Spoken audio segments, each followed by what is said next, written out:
नमस्कार और स्वागत है हमारे आज के इस ज्ञानवर्धक सफर में। आज हम प्रकृति की कह सकते हैं अपनी छोटी फार्मेसी के कुछ कमाल के अणुओं की दुनिया में गोता लगा रहे हैं। हमारा विषय है ग्लाइकोसाइड्स। ये ऐसे यौगिक हैं जो पौधों और कुछ जानवरों में भी पाए जाते हैं।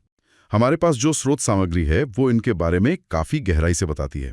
ये क्या हैं, कैसे बनते हैं, कितने तरह के होते हैं और सबसे दिलचस्प हमारे लिए इनके क्या मायने हैं। तो आज का मिशन है इन स्रोतों से ग्लाइकोसाइड्स के राज खोलना, कुछ खास उदाहरणों को समझना और ये जानना कि वैज्ञानिक इन्हें पहचानते कैसे हैं। ये सोचना ही कितना अद्भुत है कि कैसे प्रकृति में एक साधारण शुगर का अणु जब किसी दूसरे अणु से खास तरीके से जुड़ता है तो इतने शक्तिशाली और विविध यौगिक बन जाते हैं। तो चलिए शुरू करते हैं। सबसे पहले ये ग्लाइकोसाइड्स आखिर हैं क्या? बिल्कुल। देखिए, सरल शब्दों में कहें तो ग्लाइकोसाइड्स ऐसे कार्बनिक यौगिक हैं जिनमें दो हिस्से होते हैं। एक होता है शुगर, मतलब शर्करा का अणु, और दूसरा हिस्सा होता है बिना शुगर वाला, उसे हम एग्लाइकॉन कहते हैं। एग्लाइकॉन, अच्छा जी। ये दोनों हिस्से एक खास रासायनिक बंधन से जुड़े होते हैं जिसे ग्लाइकोसिडिक बॉन्ड कहते हैं। आप इसे एक तरह का वो रासायनिक गोंद समझ सकते हैं। अच्छा, गोंद जैसा। हाँ, जो इन दो अलग अलग हिस्सों को जोड़कर एक नया यौगिक बनाता है। स्रोत बताते हैं कि ये पौधों में तो बहुत आम है ही, कुछ जंतुओं में भी मिलते हैं। अच्छा, तो ये शुगर और नॉन शुगर हिस्से का जुड़ाव ही इनकी खासियत है। क्या इनके जुड़ने के तरीके में भी कुछ फर्क होता है? स्रोत में कुछ प्रकार बताए गए थे शायद। हाँ बिल्कुल, ये जुड़ाव किस परमाणु के जरिए हो रहा है उसके आधार पर इन्हें बांटा जा सकता है। देखिए, मुख्यतः 4 तरह के लिंकेज या जुड़ाव होते हैं: O, C, S और N ग्लाइकोसाइड्स। OCSN, okay. हाँ, O मतलब ऑक्सीजन के जरिए जुड़ाव, C मतलब कार्बन के जरिए, S सल्फर के जरिए और N नाइट्रोजन के जरिए। इनमें से आप देखिए, O ग्लाइकोसाइड्स काफी आम है। ये हमें कई जाने माने पौधों में मिलते हैं, जैसे सेना या रूबार्ब। अच्छा, यानी सिर्फ वो एटम बदला जिससे वो जुड़ रहे हैं और यौगिक की पहचान बदल जाती है। जी, काफी हद तक। लेकिन स्रोत में एक और तरह का वर्गीकरण भी था जो शायद इनके गुणों से ज्यादा जुड़ा है, उनकी रासायनिक प्रकृति के आधार पर।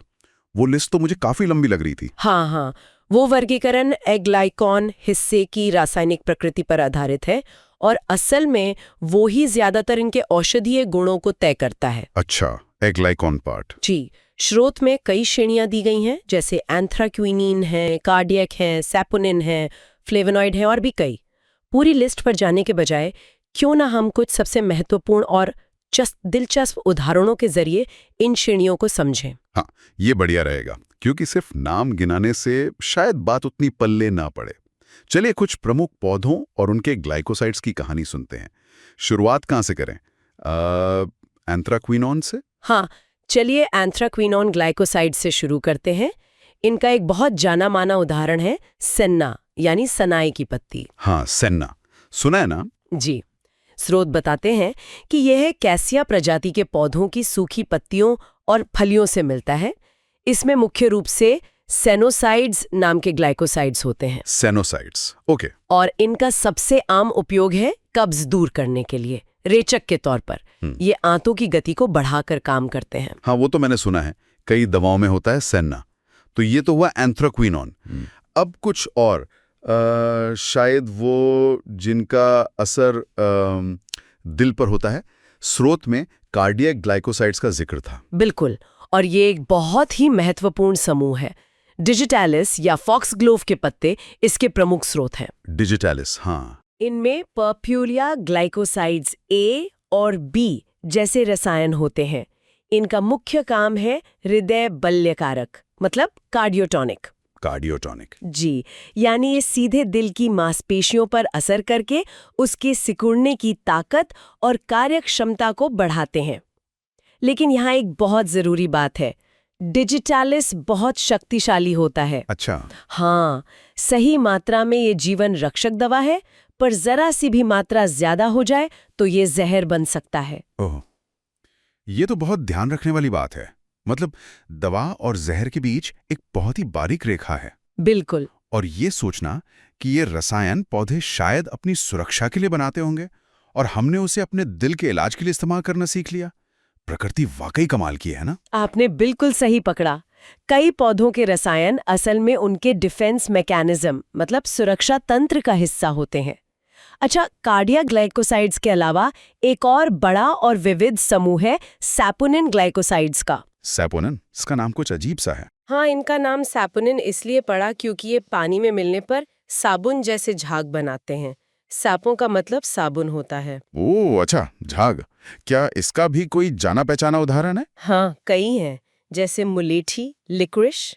ग्लाइसीराइजा ग्लाब्रा, पौधे की जड़ों से मिलने वाली मुलेठी हम सब जानते ही हैं। हाँ, मुलेठी तो गले के लिए इस्तेमाल करते हैं। बिल्कुल। इसका मुख्य ग्लाइकोसाइड है ग्लाइसरिजिन, और मजे की बात यह है कि ये चीनी से भी कई ज्यादा मीठा होता है। सच में? चीनी से भी ज्यादा? हाँ, काफी ज्यादा।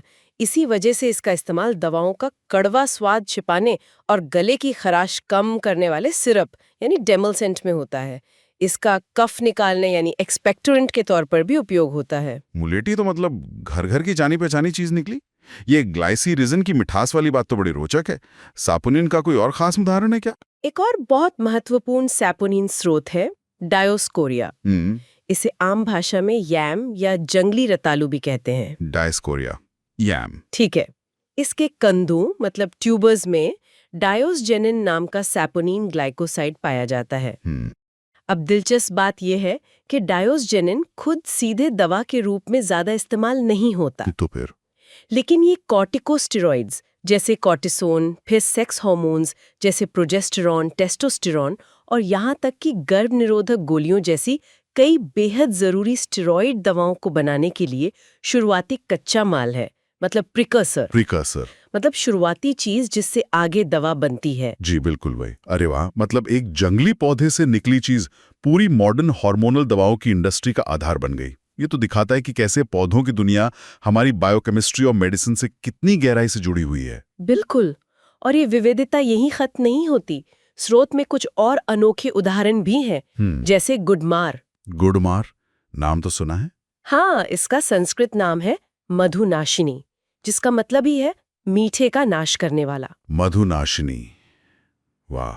इसकी पत्तियों में जिम्नेमिक एसिड होता है। ये एक बिटर ग्लाइकोसाइड है, मतलब कड़वा, और इसकी खासियत यह है कि इसे चखने के बाद कुछ समय के लिए मीठे स्वाद का एहसास होना बंद हो जाता है। क्या बात है, मीठे का स्वाद गायब? हाँ, पारंपरिक रूप से इसका उपयोग मधुमेह यानी डायबिटीज के प्रबंधन में होता रहा है। माना जाता है कि ये इंसुलिन स्राव को प्रभावित करता है। मीठे स्वाद को गायब कर देना, ये तो कमाल की बात है। लगता जैसे ये ग्लाइकोसाइड सीधे हमारी टेस्ट बड्स मतलब स्वाद कलिकाओं से बात करता है। अच्छा, एक सवाल मन में आ रहा है, क्या ये ग्लाइकोसाइड सिर्फ पौधों में ही मिलते हैं? स्रोत में शायद कुछ जंतु स्रोतों का भी जिक्र था। हाँ, ये एक रोचक नुक्ता है। देखिए, ज्यादातर ग्लाइकोसाइड्स पौधों से ही मिलते हैं, लेकिन कुछ अपवाद भी हैं। स्रोत दो उदाहरण देता है। एक है कोचिनील। कोचिनियल? जी, एक खास किस्म के कीड़े कॉकस कैक्टाई से मिलता है। इसमें कामिनिक एसिड होता है, जिसका इस्तेमाल खाने पीने की चीजों, दवाओं और कॉस्मेटिक्स में लाल रंग देने के लिए होता है। अच्छा, कीड़े से रंग? हाँ, और दूसरा है कैंथायराइड, जो स्पेनिश फ्लाई नाम के कीड़े कैंथारस वेसिकिटोरिया से मिलता है। इसमें कैंथारिडिन होता है। ये त्वचा पर जलन और फफोले पैदा करता है, और इसका इस्तेमाल कुछ पारंपरिक दवाओं में उत्तेजक या बाहरी लेप के तौर पर होता रहा है। कीड़ों से मिलने वाले ग्लाइकोसाइड्स, ये तो वाकई उम्मीद से परे था। तो हमने देखा कि ये ग्लाइकोसाइड्स कितने विविध हैं और कितने अलग अलग स्रोतों से मिलते हैं। अब सवाल ये उठता है कि वैज्ञानिक किसी पौधे या नमूने में इनकी मौजूदगी का पता लगाते कैसे हैं? स्रोत में कुछ टेस्ट का जिक्र था ना? हाँ, बिल्कुल। इनकी पहचान के लिए खास रासायनिक परीक्षण मौजूद है। हर तरह के ग्लाइकोसाइड के लिए अक्सर अलग टेस्ट होता है।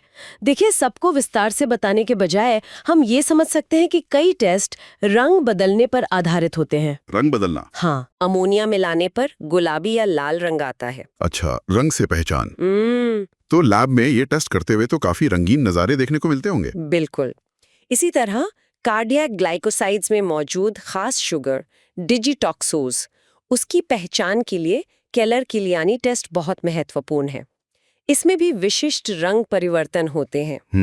सैपोनिन के लिए भी टेस्ट हैं जो रंग बदलते हैं या फिर उनके वो झाग बनाने के गुण को परखा जाता है। अच्छा, हाँ, वो झाग वाला गुण। जी, और जैसा हमने गुडमार के बारे में बात की, उसका एक टेस्ट तो उसका अनोखा गुण ही है, मीठे स्वाद को गायब कर देना। वाह, तो मतलब खास रासायनिक रिएक्शंस और कभी-कभी उनके जैविक प्रभाव ही उनकी पहचान करवाते हैं। बिल्कुल सही। चलिए, अब तक की बातचीत को थोड़ा समेटते हैं। हमने समझा कि ग्लाइकोसाइड्स प्रकृति के वो अणु हैं जिनमें एक शुगर और एक नॉन शुगर हिस्सा एक खास बंधन ग्लाइकोसिडिक बॉन्ड से जुड़ा होता है। जी। इन्हें जुड़ने के तरीके और नॉन शुगर हिस्से की रासायनिक प्रकृति के आधार पर बांटा जाता है। हमने कुछ महत्वपूर्ण उदाहरण देखे। सेन्ना अपने रेचक गुणों के लिए, हाँ, रेचक। डिजिटालिस दिल पर असर के लिए लेकिन बहुत सावधानी के साथ, बिल्कुल सावधानी जरूरी है। मुलेठी अपनी मिठास और गले को आराम देने के लिए, और डायोस्कोरिया जो हार्मोनल दवाओं का आधार बना। जी, प्रिकॉसर के तौर पर। हमने ये भी जाना कि कुछ ग्लाइकोसाइड्स जंतुओं से भी मिलते हैं और इन्हें पहचानने के लिए वैज्ञानिक रंग बदलने वाले या अन्य विशिष्ट टेस्ट का इस्तेमाल करते हैं। तो इस सब का क्या मतलब है? यही, ये छोटे अणु हमारे जीवन में बहुत बड़ी भूमिका निभाते हैं, दवाओं से लेकर स्वाद और रंगों तक। बिल्कुल। ग्लाइकोसाइड्स का अध्ययन हमें प्रकृति की अद्भुत रासायनिक प्रयोगशाला की एक झलक देता है। ये दिखाता है कि कैसे पौधों द्वारा अपनी सुरक्षा या अन्य ज़रूरतों के लिए बनाए गए ये अणु मानव शरीर पर इतने सटीक और शक्तिशाली प्रभाव डाल सकते हैं। इसने पारंपरिक हर्बल ज्ञान को आधुनिक फार्माकोलॉजी से जोड़ा है। साथ ही डिजिटालिस जैसे उदाहरण हमें ये भी सिखाते हैं कि प्रकृति की शक्ति का सम्मान करना और उसे सावधानी से इस्तेमाल करना कितना ज़रूरी है। ये बात बिल्कुल सही है, और ये हमें एक गहरे सवाल पर सोचने को मजबूर करती है ना? जी। जब हम देखते हैं कि डिजिटालिस कितनी सटीकता से हृदय की मांसपेशियों को प्रभावित करता है, या गुडमार कैसे सिर्फ मीठे स्वाद की पहचान को रोक देता है, तो ये हमें क्या बताता है कि पौधों के यौगिक हमारे शरीर के साथ आणविक स्तर पर, मतलब मॉलिक्यूलर लेवल पर, कितनी बारीकी से इंटरैक्ट करते हैं। हाँ, ये सोचने वाली बात है। पौधों की दुनिया में ऐसी कितनी और अनदेखी, अनसुनी, विशिष्ट अंतःक्रियाएं होंगी जो खोजे जाने की प्रतीक्षा कर रही हैं, जिनके बारे में हमें अभी शायद कोई अंदाजा भी नहीं है। ये एक बहुत बड़ा प्रश्न है। इसी विचार के साथ आज की इस ज्ञान यात्रा को यहीं समाप्त करते हैं।